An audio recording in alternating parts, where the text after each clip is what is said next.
بسم اللہ الرحمن الرحیم۔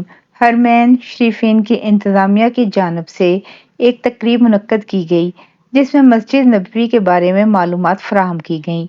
آپ صلی اللہ علیہ وآلہ وسلم کے روضہ مبارک کے بارے میں مکمل وضاحت کی گئی۔ گزشتہ 5.5 صدیوں میں کوئی شخص آپ صلی اللہ علیہ وآلہ وسلم کی قبر مبارک تک نہیں جا سکا ہے۔ وہ حجرہ شریف جس میں آپ اور آپ کے 2 اصحاب کی قبریں ہیں، اس کے گرد ایک 4 دیواری ہے۔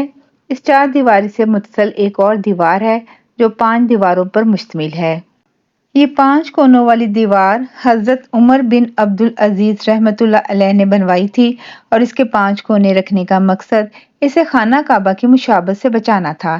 اس 5 دیواری کے گرد ایک اور 5 دیواروں والی فصیل ہے۔ اس 5 کونوں والی فصیل پر ایک بڑا سا پردہ یا غلاف ڈالا گیا ہے۔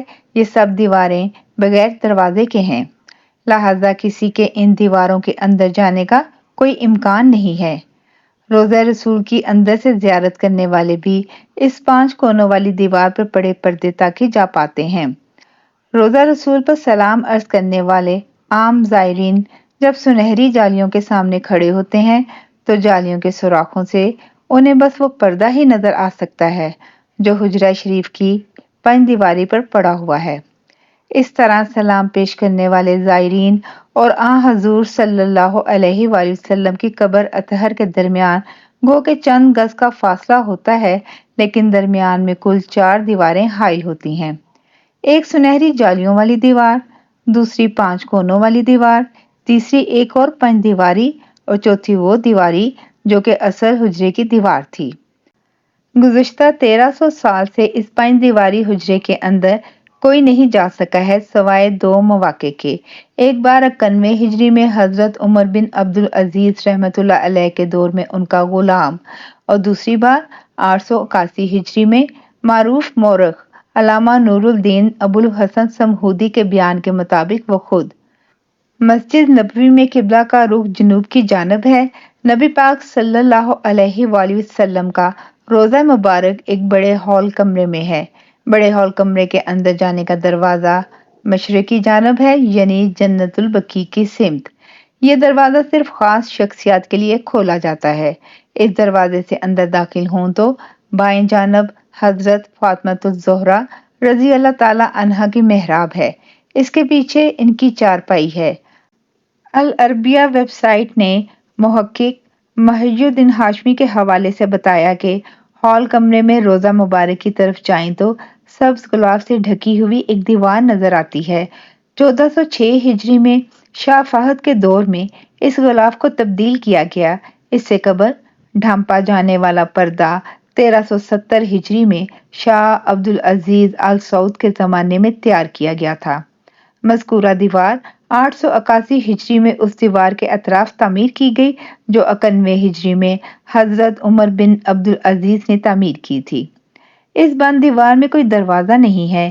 قبلے کی سمت اس کی لمبائی 8 میٹر، مشرق اور مغرب کی سمت 6.5 میٹر اور شمال کی جانب دونوں دیواروں کی لمبائی ملا کر 14 میٹر ہے۔ کہا جاتا ہے کہ 91 ہجری سے لے کر 881 ہجری تک تقریباً 8 صدیاں کوئی شخص آپ صلی اللہ علیہ وآلہ وسلم کی قبر مبارک کو نہیں دیکھ پایا۔ اس کے بعد 881 ہجری میں حجرہ مبارک کی دیواروں کے بسیدہ ہو جانے کے باعث ان کی تعمیر نو کرنا پڑی۔ اس وقت نامور مورخ اور فقیہ علامہ نور الدین ابوالحسن سمہودی مدینہ منورہ میں موجود تھے، جنہیں ان دیواروں کی تعمیر نو کے کام میں حصہ لینے کی سعادت حاصل ہوئی۔ وہ لکھتے ہیں 14 شعبان 881 ہجری کو 5 دیواری مکمل طور پر ڈھا دی گئی۔ دیکھا تو اندرونی 4 دیواری میں بھی دراڑیں پڑی ہوئی تھیں، چنانچہ وہ بھی ڈھا دی گئیں۔ ہماری آنکھوں کے سامنے اب مقدس حجرہ تھا۔ مجھے داخلے کی سعادت ملی۔ میں شمالی سمت سے داخل ہوا۔ خوشبو کی ایسی لپٹ آئی جو زندگی میں کبھی محسوس نہیں ہوئی تھی۔ میں نے رسول اللہ اور آپ کے دونوں خلفاء کی خدمت میں ادب سے سلام پیش کیا۔ مقدس حجرہ مربع شکل کا تھا۔ اس کی 4 دیواری سیاہ رنگ کے پتھروں سے بنی تھی، جیسے خانہ کعبہ کی دیواروں میں استعمال ہوئے ہیں۔ 4 دیواری میں کوئی دروازہ نہ تھا۔ میری پوری توجہ 3 قبروں میں مرکوز تھی۔ تینوں سطح زمین کے تقریباً برابر تھی۔ صرف ایک جگہ ذرا سا ابھار تھا۔ یہ شاید حضرت عمر کی قبر تھی۔ قبروں پر عام سی مٹی پڑی تھی۔ اس بات کو 5 صدیاں بیت چکی ہیں جن کے دوران کوئی انسان ان مہر بند اور مستقیم دیواروں کے اندر داخل نہیں ہوا۔ علامہ نور الدین ابو الحسن سمہودی نے اپنی کتاب وفاء الوفا میں حجرہ نبوی کا ذکر کرتے ہوئے تحریر کیا ہے کہ اس کا فرش سرخ رنگ کی ریت پر مبنی ہے۔ حجرہ نبوی کا فرش مسجد نبوی کے فرش سے تقریباً 60 سینٹی میٹر نیچے ہے۔ اس دوران حجرے میں موجود چھت کو ختم کر کے اس کی جگہ ٹیک کی لکڑی کا چھت نصب کی گئی جو دیکھنے میں حجرے پہ لگی مربع جالیوں کی طرح ہے۔ اس لکڑی کے اوپر ایک چھوٹا سا گنبد تعمیر کیا گیا جس کی اونچائی 8 میٹر ہے اور یہ گنبد خضرہ کے عین نیچے واقع ہے۔ یہ سب معلومات معروف کتاب وفاء الوفا بااخبار دارالمصطفیٰ صلی اللہ علیہ وسلم کے مؤلف نور الدین ابو الحسن سمہودی نے اپنی مشہور تصنیف میں درج کی ہیں۔ واللہ اعلم بالصواب۔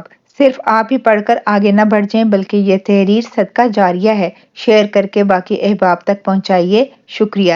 اس میں آپ کا بمشکل ایک لمحہ صرف ہوگا لیکن یہ ہو سکتا ہے اس ایک لمحے کی اٹھائی ہوئی تکلیف سے آپ کی شیئر کردہ تحریر ہزاروں لوگوں کے لیے ایمان میں تازگی کا باعث ہو۔